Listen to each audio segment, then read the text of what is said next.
Welcome to this exclusive deep dive. We're absolutely thrilled to have you here with us today. Yeah, thanks so much for joining us. Before we jump into the material, I want to ask you directly. Please take a second right now to like and subscribe to the channel. It really helps us bring you more of these, intensive, long-form explorations, and we've got a lot more coming. Absolutely. Today, we are taking a microscopic, just incredibly detailed look at a highly controversial, heavily polarizing ebook. We are reviewing an ebook titled Bad Women, Irresponsible, and Vindictive Offering Only Abuse. Quite a title. Yeah, it's written by Conrad Riker. And I want to say right up front, if you are intrigued by what we uncover today, if this hook grabs you and you want to examine the source material for yourself, you can buy the book right now. You definitely should. You should check Amazon Kindle and Google Play Books to purchase it. You should also definitely follow the author at Conrad Riker on Substack. Right, and it is absolutely crucial to set the stage for you regarding the specific audience and the overarching mission of this text. We always like to know who a book is talking to. Exactly. Who is the target demographic here? Well, this book is explicitly written for a men's rights activist or MRA audience, as well as men who identify with the red-pilled manosphere. Gotcha. The author's stated mission throughout these chapters is to thoroughly examine the history of our societal institutions. He is looking at everything from marriage and family courts to corporate boardrooms, military structures, you name it. Right. His goal is to outline a history of our institutions before they were, in his view anyway, captured and fundamentally altered by feminist and Marxist ideologies. That is the lens through which every single piece of data in this book is filtered. And that brings us to the core mission of our deep dive today. Because whether you spend time on these manosphere forums or you've literally never heard these terms in your life, you are likely seeing the ripple effects of these exact arguments in modern politics, social media, and just cultural debates in general. Oh, everywhere, yeah. That is why we are unpacking this today. We are dealing with some incredibly dense, highly charged material here. Exactly. Our mission today is to impartially unpack the dense, evolutionary, historical, and neurological arguments presented in this book. And we must explicitly state for you, the listener, that we are not taking sides. Right, no sides here. We are not endorsing these viewpoints, nor are we condemning them. Our goal is to perform a clinical, objective, and thorough analysis of the author's specific claims, his data points, and his historical interpretations. We are just here to serve as your neutral guides. Yep, to help you understand the text's core thesis and the logic frameworks the author uses to build his arguments. We want to give you the blueprint of his worldview so you can evaluate it yourself. Okay, let's unpack this. Riker doesn't start with modern politics, which I found really interesting. He grounds his entire worldview in what he frames as evolutionary biology. He does. He goes way back. He argues that what modern society views as female irresponsibility isn't actually rooted in malice at all. He calls it Darwinian pragmatism. Darwinian pragmatism. Right.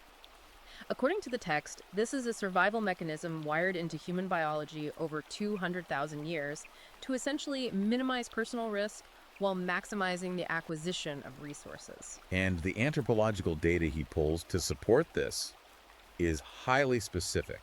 He doesn't just make a broad philosophical claim here. He points directly to the Hadza tribe. The Hadza tribe. Yes, which is a modern hunter-gatherer society located in Tanzania. The author builds a whole narrative around their survival dynamics. Okay, what are the dynamics he's looking at? Well, according to the book, the male members of this tribe routinely hunt in brutal 40 degrees Celsius heat. So that's over 100 degrees Fahrenheit. Exactly. And they do this to provide roughly 70% of the group's protein. But the pivotal point Riker makes relies on Cambridge anthropological studies that he cites. Right. He claims that during severe droughts, periods when resources completely vanish and the physical toll on the men is at its absolute peak, the women in the tribe consistently abandon these men to seek resources elsewhere. Wait, so he's saying that when the environment gets the toughest, the social contract of the tribe just completely dissolves, like they just leave. From the perspective of the text, yes. The author uses this specific behavioral pattern to argue that female loyalty is biologically contingent on resource provision. Wow. He frames this not as a moral failing. He's actually very careful to categorize it biologically, but as a cold evolutionary necessity for species survival. He's essentially saying, look at our oldest human ancestors. The behavior is hardwired. And he immediately bridges that ancient tribal behavior to modern Western society, which is, quite the leap, but he brings the data to try and back it up. He certainly tries, yeah. Riker claims that modern divorce courts perfectly mirror this exact hunter-gatherer dynamic. He pulls U.S. Census Bureau data stating that 79% of alimony recipients are female.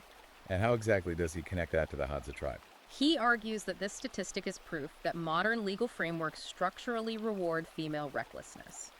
The text posits that the system incentivizes women to exit marriages the exact moment a man's economic utility drops. Just like a drought in the savannah. Exactly like the drought. He essentially claims that the legal system is built to seamlessly accommodate this biological pragmatism. He views alimony not as a legal remedy for lost career opportunities, but as a state-sanctioned continuation of resource extraction without the requirement of loyalty.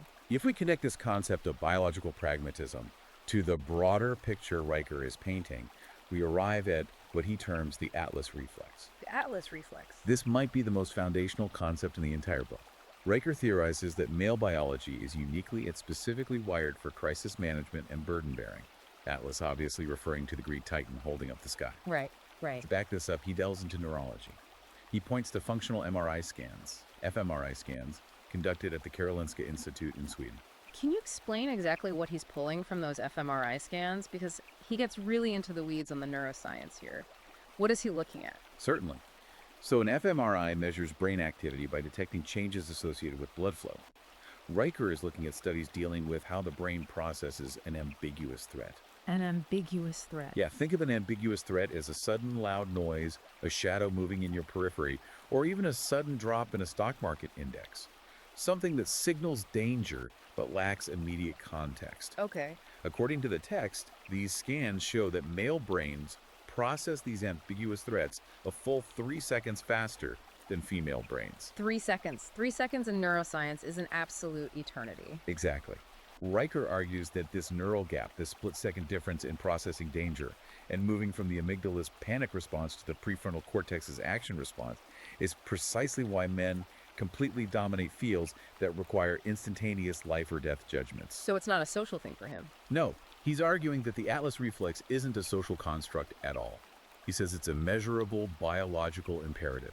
And he provides some incredibly specific corporate and military examples to illustrate this reflex in action. I was honestly blown away by the range of scenarios he uses here. He covers a lot of ground. For instance, he looks at the aerospace industry, specifically contrasting SpaceX with Boeing. The book claims that SpaceX relies heavily on all-male anomaly response teams. He paints this picture of guys who willingly work 90-hour weeks to solve catastrophic rocket failures, driven entirely by this biological imperative to solve the crisis. And how does he contrast that with Boeing? Because Boeing has obviously been in the news a lot lately. He uses Boeing as his prime example of what happens when the Atlas reflex is diluted. He critiques Boeing's shift toward diversity-driven engineering teams. Okay. According to the book, there was a specific female-led engineering redesign at Boeing that was significantly delayed because of what he calls emotional protests over sensor redundancy cuts. The text claims this specific delay cost the company $4 million. $4 million. Yeah, and he then contrasts this modern scenario with a historical incident from 1982. He states that an all-male Boeing crew faced a severe wing fracture crisis and without any bureaucratic hesitation or committee meetings, fixed the entire issue in just 48 hours. It's interesting how he uses these corporate anecdotes to build a macro-level theory. Because he applies the same exact lens to corporate turnarounds. Right, the IBM example. Yes, Riker brings up Lou Gerstner taking over IBM in 1993. At the time, the company was reportedly bleeding $16 billion a year. It was a massive corporate crisis. Huge. The author claims Gerstner managed to save 90,000 jobs specifically by ditching consensus building committees. Riker explicitly called this approach testosterone-fueled decisiveness. He really leans into the idea that consensus is the enemy of survival. That is his core thesis in these chapters. Furthermore, he points to aviation and space exploration to drive the point home. He brings up Captain Sully Sullenberger's miracle on the Hudson, where he landed the plane on the river, and astronaut Jack Swiggert's response during the Apollo 13 mission. Two incredibly high-stakes situations. Absolutely. Yeah. Riker argues that these men prevented total catastrophic disaster not through emotional processing or group consensus, but through a deeply ingrained, biologically driven masculine stoicism.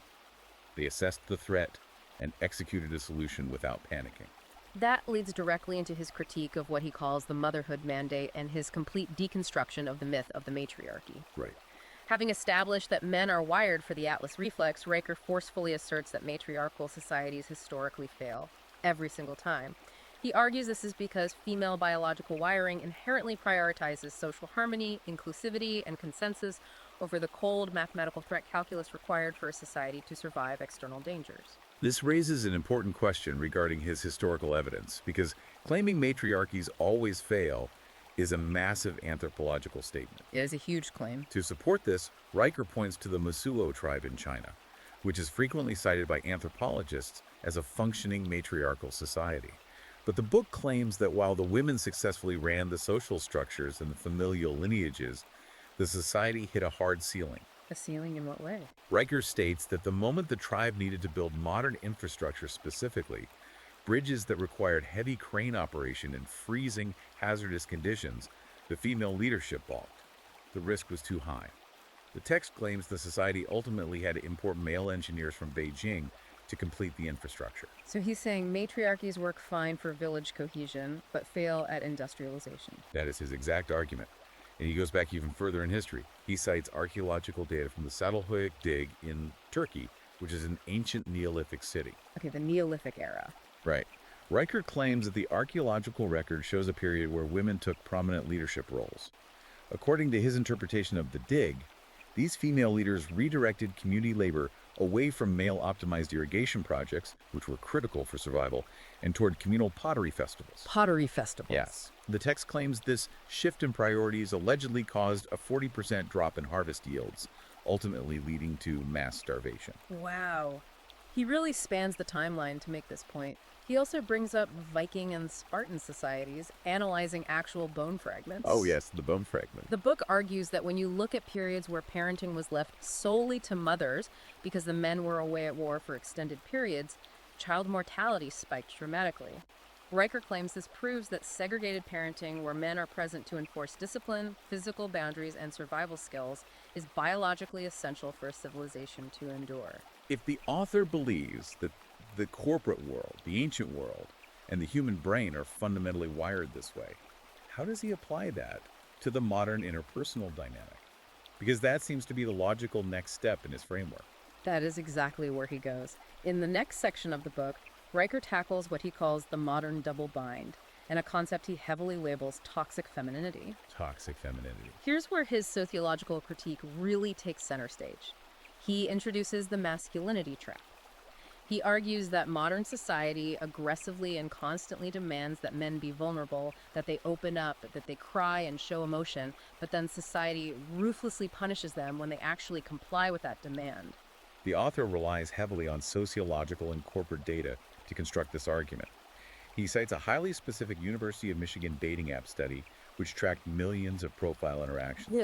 Millions. According to Riker's interpretation of the data, when men explicitly mentioned experiencing anxiety or being emotionally vulnerable on their profiles, their reply rates from women dropped by a staggering 87%.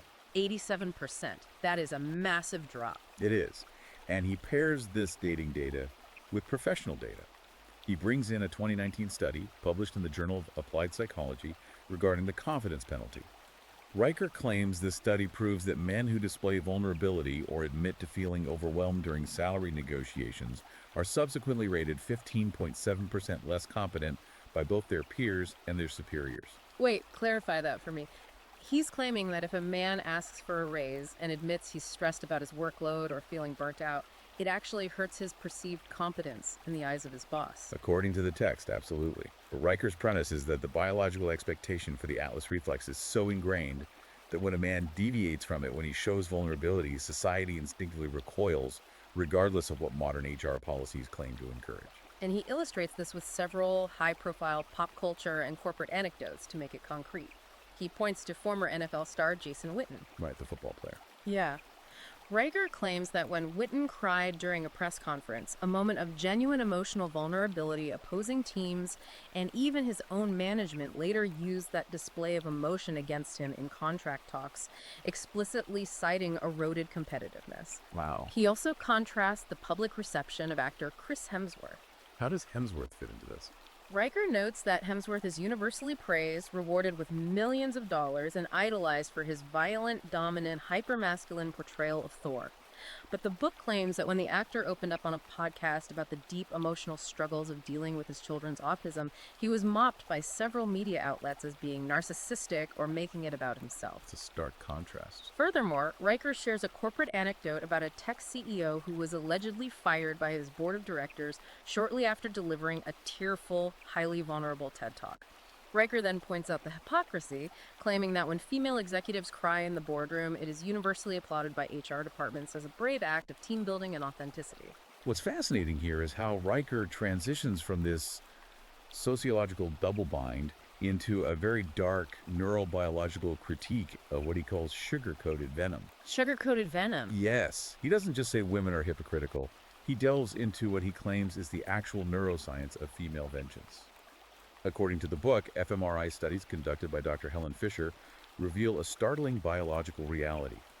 The text states that a woman's nucleus accumbens, which is the brain's primary reward center, the part that lights up when you eat sugar or win money, lights up significantly when she is actively punishing perceived unfairness.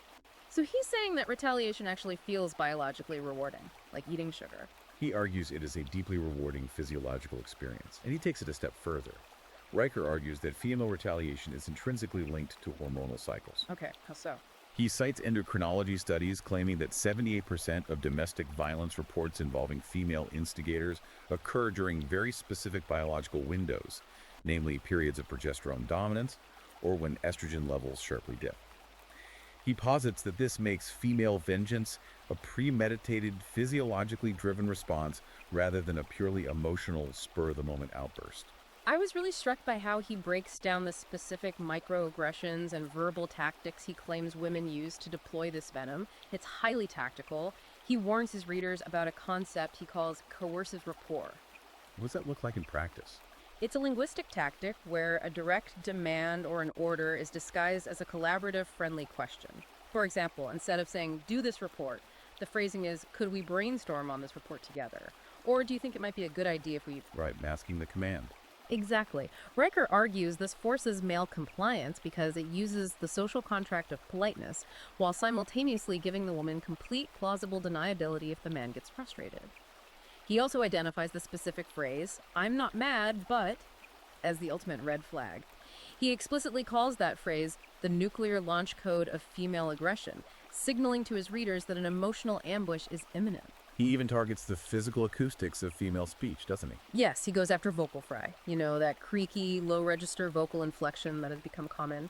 The book claims that exposing men to this specific acoustic frequency physically triggers male fight-or-flight responses. Physically triggers it. He even cites a fringe neurological study suggesting that prolonged exposure to vocal fry can actually shrink a man's prefrontal cortex over time due to sustained low-level cortisol release. If we connect this weaponization of language and emotion to the broader societal landscape, Riker argues that this dynamic has led to what he calls institutionalized misandry and the architecture of modern cancel culture. Institutionalized misandry. He firmly believes that major societal institutions, from the police to universities to corporate HR, have been entirely captured to favor women and structurally presume male guilt. A primary target of his systemic critique is the Duluth model of domestic violence. He mentions the Duluth model constantly. What exactly is that in practical terms for the listener? The Duluth model is essentially a standard operating procedure for law enforcement and social workers, created in the city of Duluth, Minnesota in the early 1980s. It is widely used across the United States. Okay. The model fundamentally theorizes that domestic violence is not a psychological issue or an anger management issue, but an issue of patriarchal power and control.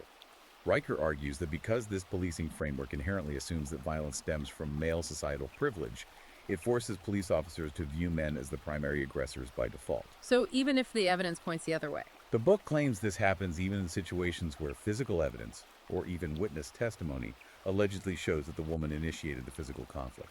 He backs this systemic critique up with data on Title IX tribunals on college campuses, which deal with sexual assault and harassment allegations. The book claims there is a staggering 93% expulsion rate for accused men in these campus hearings. 93%. Riker argues these tribunals operate entirely outside the bounds of the U.S. Constitution, lacking basic due process, the presumption of innocence, or the right to cross-examine the accuser. He points to the infamous Duke lacrosse scandal to anchor this point. Exactly. For those who might not remember, players on the Duke University lacrosse team were falsely accused of terrible crimes and were immediately and widely condemned by the mainstream media, university faculty, and the public before the facts ever emerged. It was a huge media circus. Riker uses this as his prime, undeniable example of #justice.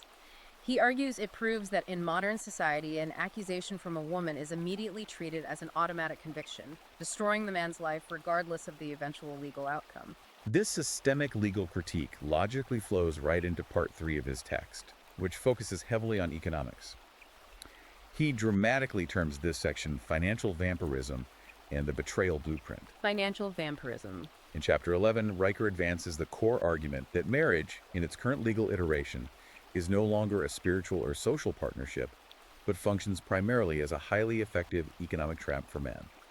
He specifically targets the origin of this shift, California's no-fault divorce laws. Signed by Ronald Reagan, ironically. Yes, Riker argues that the introduction of no-fault divorce, where a marriage can be dissolved without requiring proof of wrongdoing like adultery or abuse, fundamentally transformed the institution of marriage into a vehicle for unilateral wealth extraction. Riker is highly intensely critical of the concept of lifestyle preservation alimony.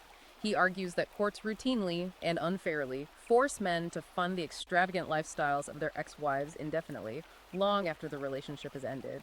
He claims this entire system is rooted in the 19th century tender years doctrine. Let's explain that doctrine because it's vital to his argument about family courts. The tender years doctrine was a legal principle originating in the 1800s that presumed mothers were inherently uniquely qualified to care for young children, Right. and thus they should automatically receive custody in the event of a divorce. Riker argues that while the doctrine is technically off the books in modern law, its ghost still completely dictates family court outcomes. He has the stats on this too. He cites statistics claiming this outdated precedent results in women receiving primary custody in 85% of all cases today, completely, regardless of their actual fitness as a parent, compared to the father. To ground these massive legal critiques, the author shares some highly specific, deeply unsettling cautionary horror stories.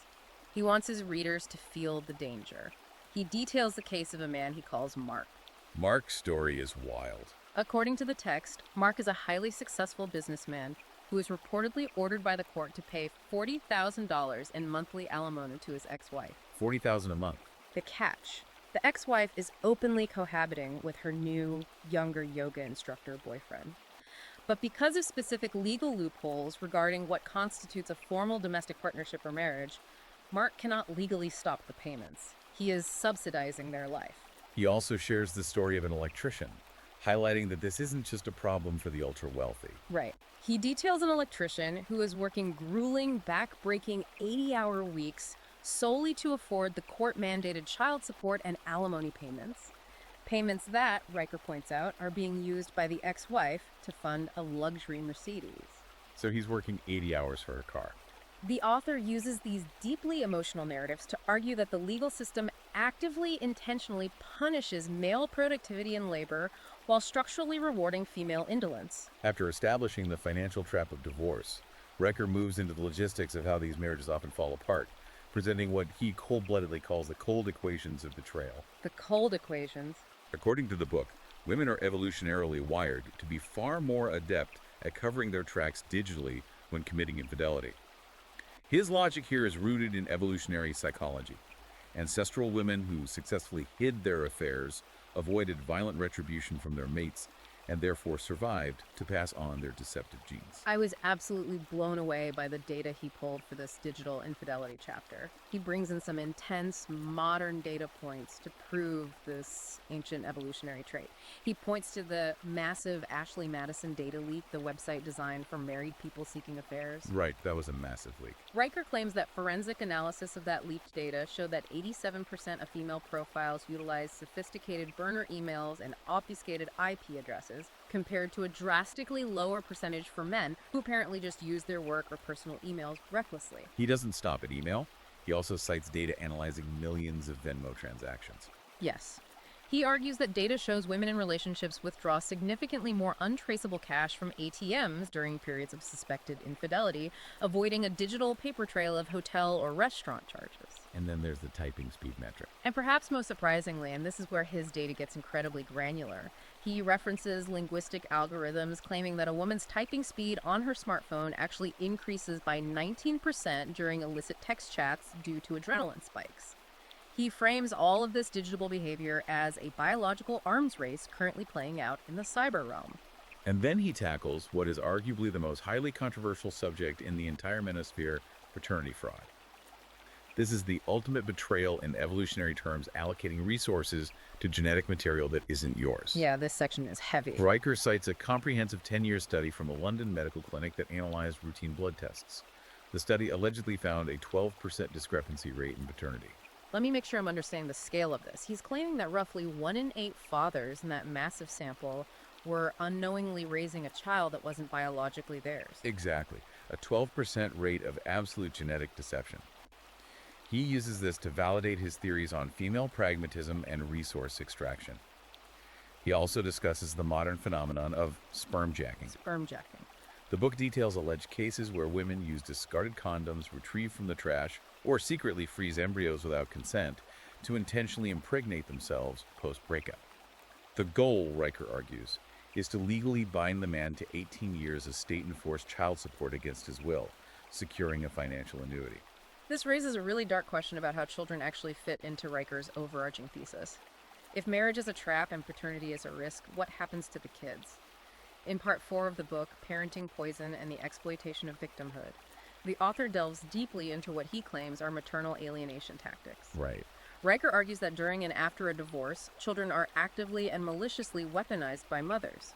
He draws a direct clinical parallel between parental alienation and the psychological tactics used by dangerous cults.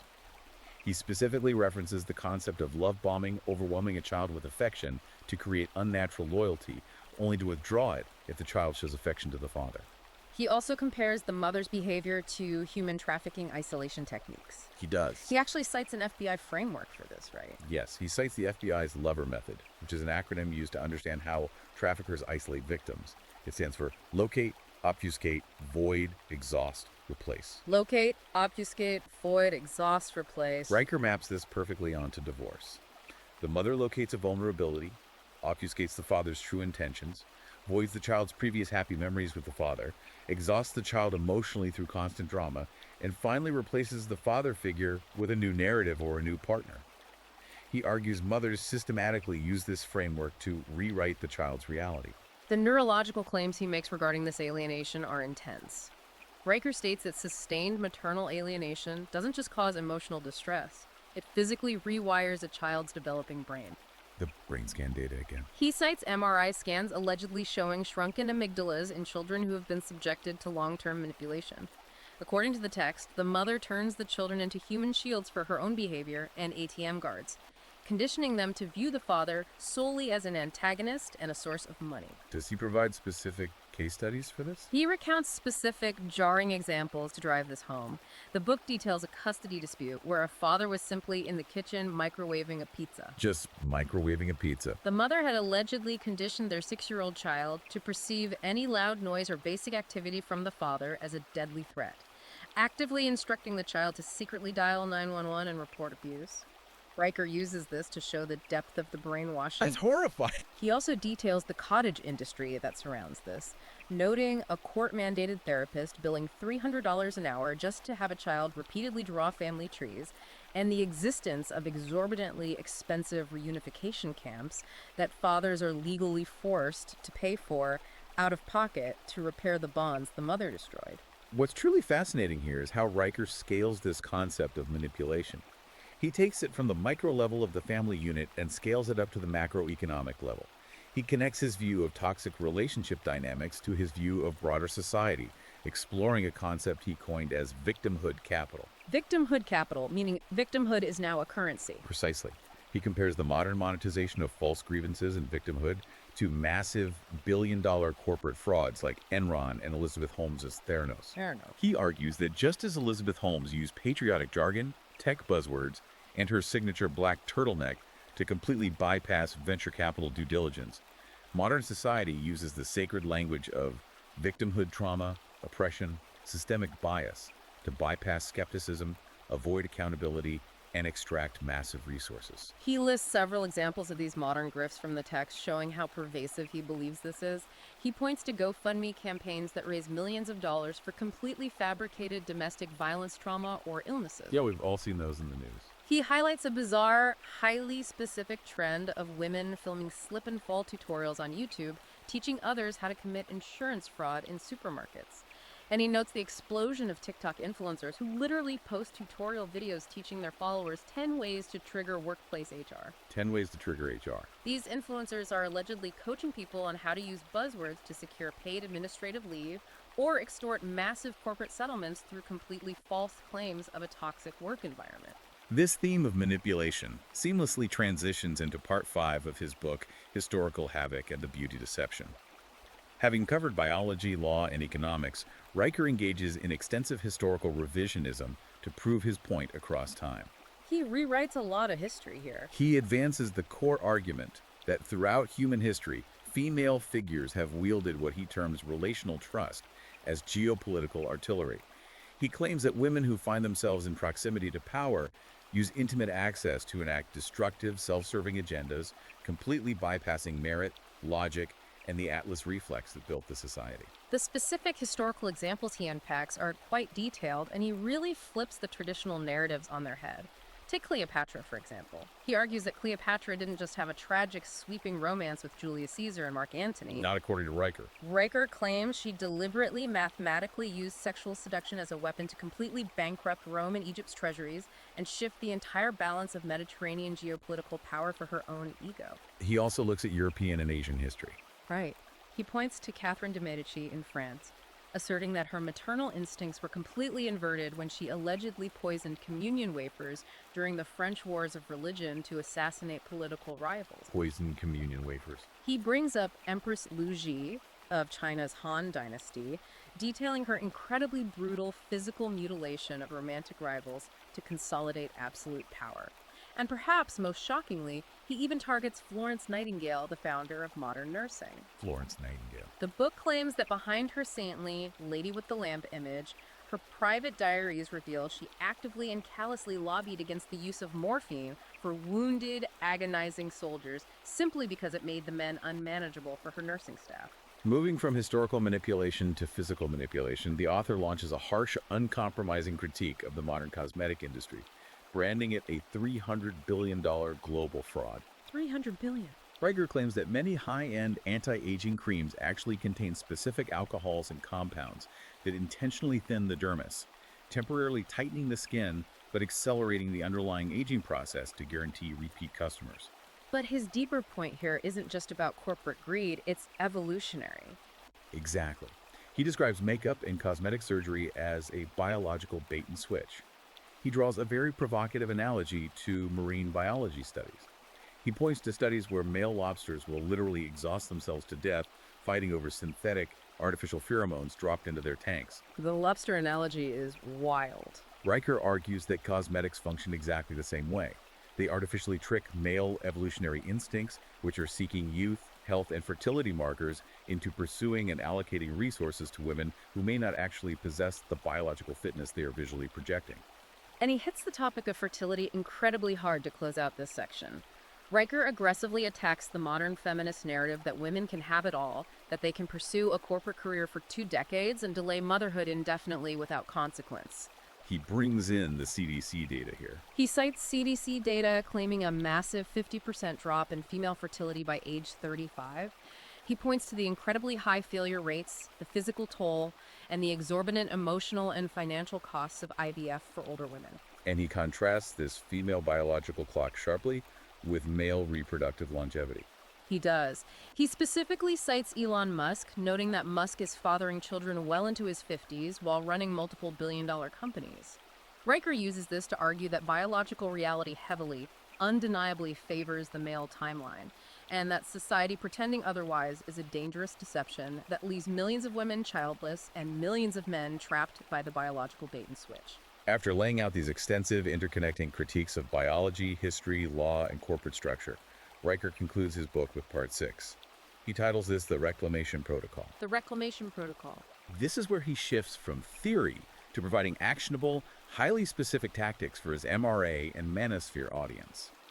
Riker's overarching premise here is that the systemic deck is entirely stacked, the game is rigged against rational men, and therefore men must adopt rigorous, almost militaristic defensive protocols to survive modern life. So, what's his solution for his readers? How do they navigate this? He outlines these protocols step by step, and it reads like a survival manual. First is what he calls the fortress principle. The fortress principle. This isn't just a metaphor. It involves physically reinforcing your home security cameras, smart locks, secure servers to protect against physical theft during a breakup, or, more importantly, to provide undeniable alibis against false domestic violence incidents. Next, he details financial asymmetry. This is his economic defense strategy. Right. He advises men to never, under any circumstances, fully combine assets with a partner. He insists that men maintain a highly secret, liquid, 6-month bug-out fund in a separate institution, just in case a partner attempts to suddenly drain their joint accounts during a divorce. But he goes even further for high net worth individuals. He details the 6-layer shield. Break down the 6-layer shield. What does that entail? It's a method he claims is widely used by wealthy Dubai executives to completely hide assets from aggressive palimony or divorce suits. It involves setting up offshore trusts in non-extradition jurisdictions, using anonymous shell companies, and utilizing encrypted gift trails and cryptocurrency to ensure that a man's wealth simply cannot be tracked or seized by a Western family court. The author also provides deep behavioral frameworks to go along with the physical and financial ones. He outlines what he calls the 3-strike rule and Exodus algorithm. An algorithm for relationships. Yes. This involves setting absolute non-negotiable hard boundaries for exiting relationships or quitting jobs at the very first sign of what he considers systemic red flags. For example, if a romantic partner even casually requests opening the relationship to polyamory, or if a man's corporate employer mandates the hiring of an HR diversity and inclusion consultant, Riker's algorithm dictates immediate emotionless exit. No discussion. No discussion, no therapy, just leave. To handle the inevitable conflict that arises from these exits, he advocates for strict defensive communication. He teaches his readers psychological techniques usually reserved for hostage negotiators. Hostage negotiators. He explains the broken record technique, where you calmly repeat a single boundary phrase. The fogging technique, where you agree with any truth and a criticism without getting defensive to confuse the attacker. And strategic agreement, to clinically disarm verbal attacks without ever engaging emotionally or triggering that fMRI ambiguous threat response. Finally, and perhaps most emphatically, he insists on a protocol he calls document everything. This might be his most paranoid sounding point, but it's heavily emphasized. Riker aggressively advises his readers to use time-stamped audio recordings on their phones during any argument, to install hidden nanny cams in their own homes, and even to carry pocket notarization kits to get signatures on agreements. The goal is to preemptively protect themselves with an ironclad evidentiary trail against any potential false allegations of abuse, harassment, or coercive control. So what does this all mean? Let's synthesize everything we've covered in this massive deep dive. Riker's book, Bad Women Irresponsible and Vindictive Offering Only Abuse, is an aggressive, data-dense, highly tactical manual written specifically for the manosphere. It intricately blends theories of ancient evolutionary biology, modern neuroscience, and deep legal critique to argue that modern female-centric systems are fundamentally failing. The book's ultimate, uncompromising conclusion is that men must build parallel institutions and defensively, almost militaristically, insulate themselves from these systems to survive. It is absolutely essential to reiterate the neutral framework of our show today.